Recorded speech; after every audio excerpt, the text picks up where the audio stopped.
Assalamualaikum warahmatullahi wabarakatuh. Perkenalkan, nama saya Siti Fathiatul Mubarakah dengan NIM 29023500056 dari Fakultas Ekonomi dan Bisnis Prodi Akuntansi Universitas Pancasakti. Di sini saya ingin menjelaskan mengenai hukum perbankan. Dengan dibuatkannya video presentasi ini untuk memenuhi tugas ujian tengah semester dari mata kuliah Aspek Hukum dalam Bisnis Indonesia dengan dosen pengampu saya yaitu Bapak Dr. Handa Sugam Prayatno, SEMM.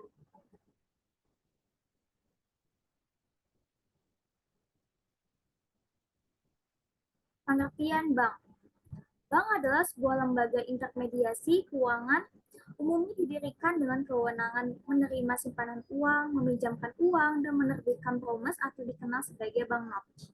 Kata bank berasal dari bahasa Italia, yaitu banca yang berarti tempat pertukaran uang.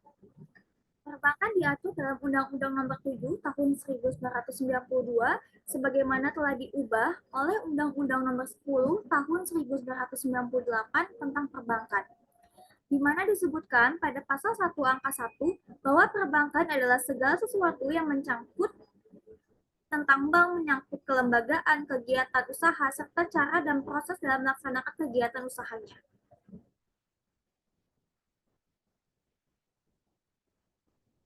Aspek hukum dalam perbankan itu ada tiga. Yang pertama ada kelembagaan bank, kegiatan usaha bank, dan proses pelaksanaan. Jenis-jenis bank. Dilihat dari fungsinya, bank dibedakan atas Bank Indonesia, Bank Umum, dan Bank Pengkreditan Rakyat. Bank Indonesia diatur dengan Undang-Undang Nomor 23 Tahun 1999 tentang Bank Indonesia. Sedangkan Bank Umum dan Bank Pengkreditan Rakyat atau BPR diatur dalam Undang-Undang Nomor 7 Tahun 1992 sebagaimana telah dirubah oleh Undang-Undang Nomor 10 Tahun 1998 tentang perbankan. Bank Indonesia berfungsi sebagai bank sentral. Bank Umum berfungsi sebagai bank yang dapat menjalankan segala usaha di bidang jasa perbankan, sedangkan Bank Pengkreditan Rakyat atau BPR berfungsi sebagai bank yang menjalankan usaha di bidang jasa perbankan, tidak termasuk jasa lalu lintas pembayaran, terutama untuk melayani usaha kecil dan juga rakyat pedesaan. Bank Indonesia. Menurut Undang-Undang Nomor 23 Tahun 1999 tentang Bank Indonesia atau UUBI, maka Bank Indonesia mempunyai tiga macam status, yaitu bank sentral, lembaga negara independen, dan bank hukum publik. Bank Indonesia sebagai bank sentral maka adalah merupakan lembaga negara yang mempunyai wewenang untuk mengeluarkan alat pembayaran yang sah dari suatu negara, merumuskan dan melaksanakan kebijakan moneter, mengatur dan menjaga kelancaran sistem pembayaran, mengatur dengan mengawasi perbankan, serta menjalankan fungsi sebagai leader of the last resort. Bank sentral mempunyai tujuan mencapai dan memelihara kestabilan nilai rupiah dan tidak melakukan kegiatan intermediasi sebagaimana yang dilakukan oleh bank pada umumnya. Tujuan Bank Indonesia yaitu mencapai dan memelihara kestabilan nilai rupiah terhadap barang dan jasa serta terhadap mata uang negara lain. Stabilan nilai rupiah yang dimaksud adalah stabilan nilai rupiah terhadap barang dan jasa diukur dengan atau tercermin dari perkembangan laju inflasi.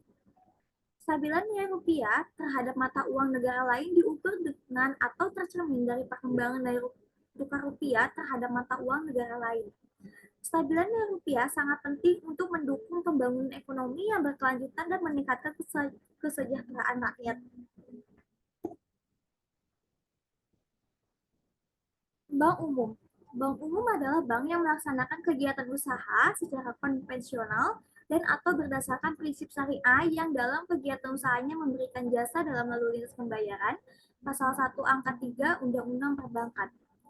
Dalam menjalankan usahanya di bidang jasa perbankan, maka bank umum menerapkan dua cara, yaitu satu, konvensional atau perbankan konvensional, artinya menjalankan usaha di bidang jasa perbankan menurut cara yang lazim atau biasa dengan memperoleh keuntungan berupa bunga. Yang kedua, prinsip syariah atau perbankan syariah. Artinya menjalankan usaha di bidang jasa perbankan menurut aturan perjanjian berdasarkan hukum Islam dengan memperoleh keuntungan bukan berupa bunga. Bank Perkreditan Rakyat atau BPR. Bank Perkreditan Rakyat adalah bank yang melaksanakan kegiatan usaha secara konvensional atau berdasarkan prinsip syariah. Dan dalam kegiatannya tidak memberikan jasa dalam lalu lintas pembayaran, pasal 1 angka 4 Undang-Undang Perbankan. Perbankan tidak memberikan jasa dalam lalu lintas pembayaran meliputi tidak menerima simpanan berupa giro yang tunduk pada lalu lintas pembayaran, baik secara tunai maupun dengan surat berharga atau pemindah bukuan. Bentuk hukum suatu BPR dapat berupa salah satu dari perusahaan daerah, koperasi, perseroan terbatas, atau bentuk lain yang ditetapkan dengan peraturan pemerintah pasal 21 ayat 2 Undang-Undang Perbankan. Bentuk-bentuk lain tersebut adalah bentuk yang bukan badan hukum seperti bank desa, bank rakyat produksi desa, dan lubung desa. Bank syariah. Sumber pembiayaan yang sesuai dengan prinsip syariah pada dasarnya diatur pada pasal 1 ayat 13 Undang-Undang Nomor 10 Tahun 1998 tentang perbankan yang menyebutkan bahwa prinsip syariah adalah aturan perjanjian berdasarkan hukum Islam antara bank dengan pihak lain untuk menyimpan dana atau pembiayaan kegiatan usaha atau kegiatan lainnya yang dinyatakan sesuai dengan syariah. Antara lain pembiayaan berdasarkan prinsip bagi hasil itu mudharabah, pembiayaan berdasarkan prinsip penyertaan modal musyarakah, prinsip jual beli barang dengan memperoleh keuntungan murabahah, atau pembiayaan barang modal berdasarkan prinsip sewa murni tanpa pilihan izarat, atau dengan adanya pilihan pemindahan kepemilikan atas barang yang disewa dari pihak bank atau pihak lain. Izara wa iktimah. Penghimpunan dana perbankan. Menghimpun dana atau fundraising adalah kegiatan usaha mencari dan mengumpulkan dana dari masyarakat luas dengan menggunakan strategi tertentu, sehingga masyarakat mampu menanamkan dana di bank dalam bentuk simpanan. Menurut pasal 1 angka 5 Undang-Undang Perbankan, maka simpanan adalah dana yang dipercayakan oleh masyarakat kepada bank berdasarkan perjanjian penyimpanan dana dalam bentuk giro, deposito, sertifikat deposito, dan atau bentuk lain yang dipersamakan dengan itu.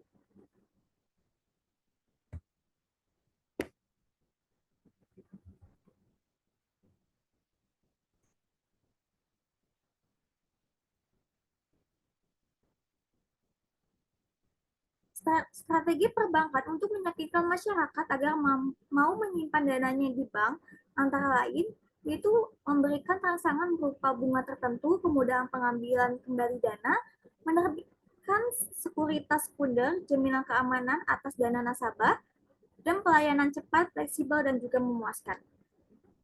Yang pertama ada giro, ada demand deposit.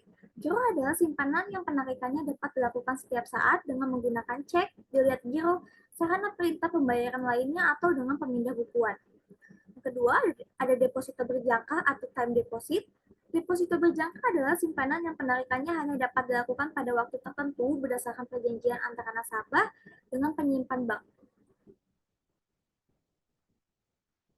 Sertifikat deposito atau Certificate of Deposit. Sertifikat deposito adalah simpanan dalam bentuk deposito berjangka yang bukti simpanannya dapat dipindah tangankan. Yang keempat ada tabungan. Tabungan adalah simpanan yang penarikannya hanya dilakukan menurut syarat tertentu yang disepakati tetapi tidak dapat ditarik dengan cek, dilihat giro, dan atau alat lainnya yang dipersamakan dengan itu.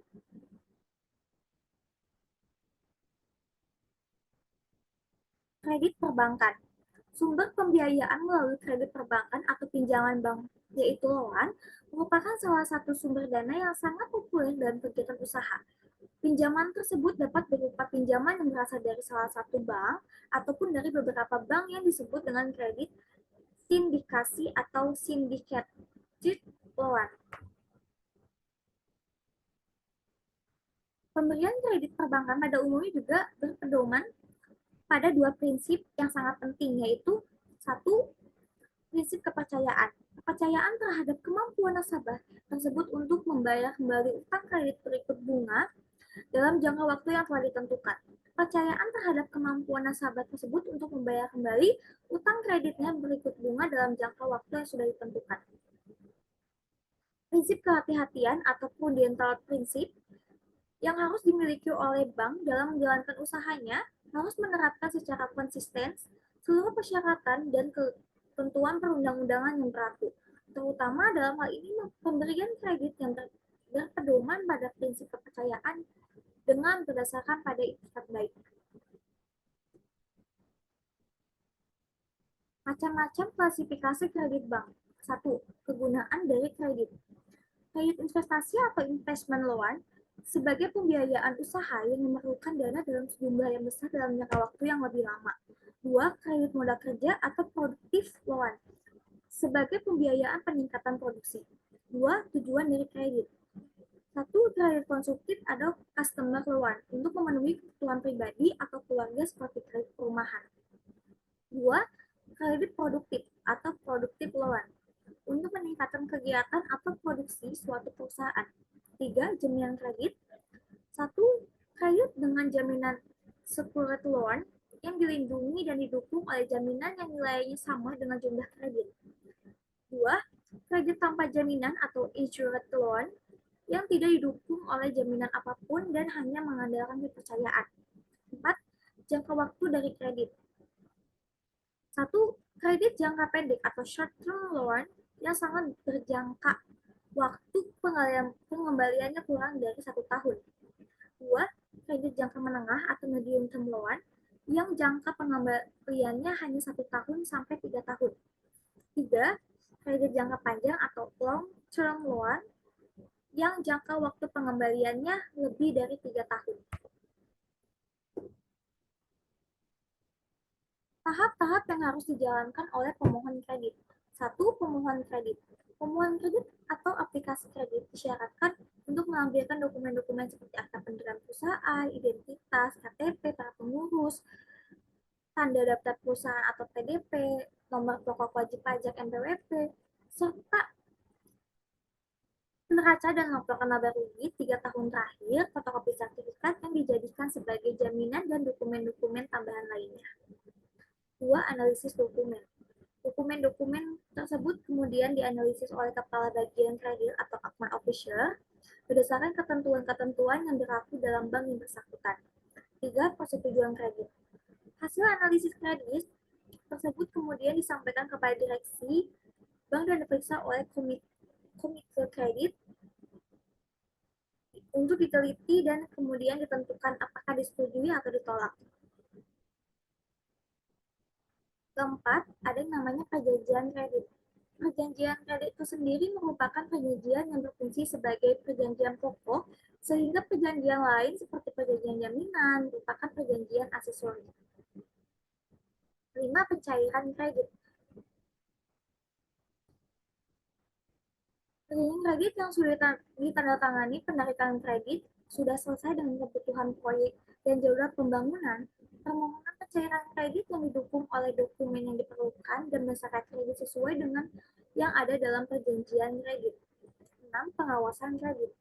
Mengingat banyak terjadi kredit macet akibat kelalaian bank dalam melakukan pengawasan, maka pengawasan kredit dapat dilakukan dengan A. Menggunakan administrasi kredit yang memadai atau komputerisasi.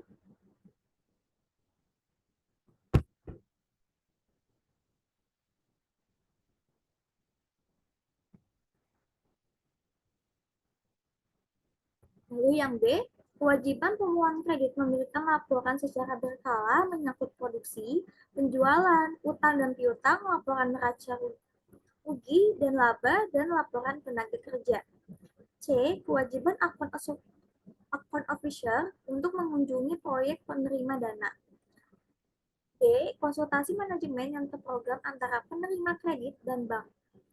E. Sistem peringatan pada administrasi bank yang menangani permohonan kredit.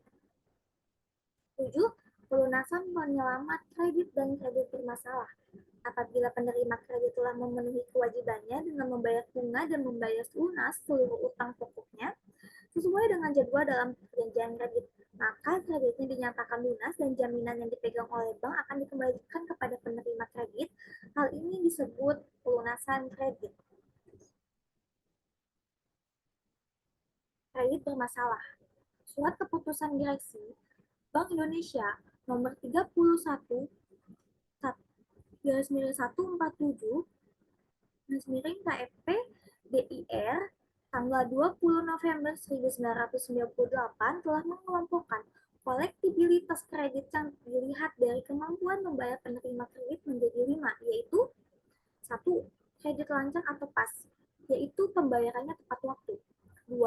Kredit dalam perhatian khusus atau special mention, yaitu terdapat tunggakan sampai 90 hari. 3. Kredit kurang lancar atau substandar, yaitu terdapat tunggakan antara 90 sampai 180 hari. 4. Kredit yang diragukan atau double full, yaitu terdapat tunggakan antara 180 sampai 270 hari.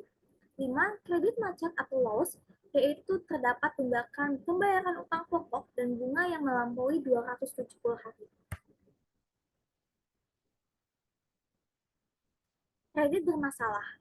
Untuk itu, penyelaman kredit dapat dilakukan melalui 1. Rescheduling, yaitu penyelaman pertama dengan menjawab kembali sebagian atau seluruh kewajiban pemohon kredit. Yang kedua, reconciliationing, yang mengubah sebagian atau seluruh persyaratan yang telah sebelumnya disepakati dalam perjanjian kredit.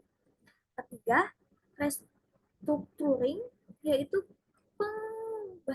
pengubahan atau komposisi dari dana yang dipinjamkan untuk pembiayaan usaha. 4.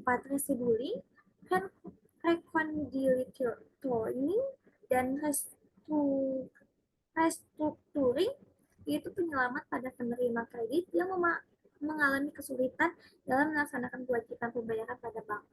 5.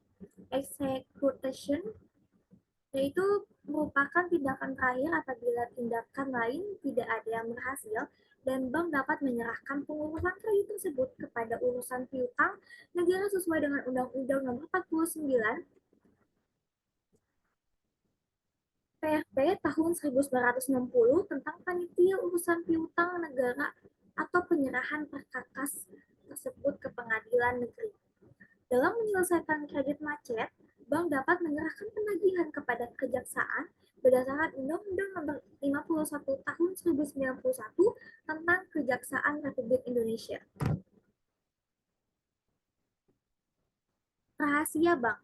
Sebagaimana diatur dalam pasal 40 Undang-Undang Perbankan, maka bank atau pihak terafiliasi wajib merahasiakan keterangan mengenai nasabah penyimpanan dan simpanan kecuali dalam hal sebagaimana dimaksud pada pasal 41, pasal 41A, pasal 42, pasal 43, pasal 44, dan pasal 44A.